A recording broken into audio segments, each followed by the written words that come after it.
আসসালামু আলাইকুম মালয়েশিয়ান অবৈধ ভাইয়েরা, যারা নাকি মাইডিন কেএলসিসির ভিতরে আছেন এবং টিবিএস এর ভিতরে আছেন, তাদের জন্য গুরুত্বপূর্ণ খবর। মালয়েশিয়ার কেএলডিবি পুলিশ গত কয়েকদিন ধরে সিভিল বেশে ইনকোয়ারি করতেছে। এই সব জায়গার মধ্যে খুব এবং অনেক বড় ধরনের একটা অপারেশন হবে। ঠিক আছে, এমনি তো কোয়ালালামপুরের ভিতরে হচ্ছে, তারপরও অনেক বড় ধরনের একটা অপারেশন হবে। তাই মালয়েশিয়ার কেএলডিবি পুলিশ আপনার ওই সিভিল বেশে সব জায়গার মধ্যে দেখতেছে কোন কোন জায়গায় কী অবস্থা, কী আসবে সব কিছু বার করতেছে।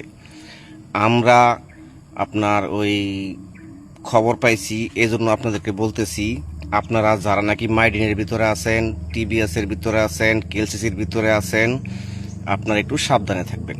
যে কোনো মুহূর্তে অপারেশন হতে পারে এবং বড় ধরনের, এত বড় অপারেশন হবে যা বলার মতো না। ঠিক আছে, তাই এই ভিডিওটা সবাই শেয়ার করে দিবেন এবং আপনারা অবৈধ বাইরে যারা আছেন একটু সাবধানে থাকবেন। এবং যাদের নাকি এই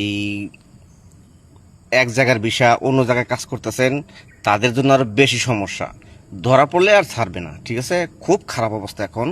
আপনাদেরকে অনুরোধ করে বলছি, আপনারা সবাই একটু সাবধানে থাকবেন এবং ভিডিওটা সবাই শেয়ার করে দিবেন। আসসালামু আলাইকুম।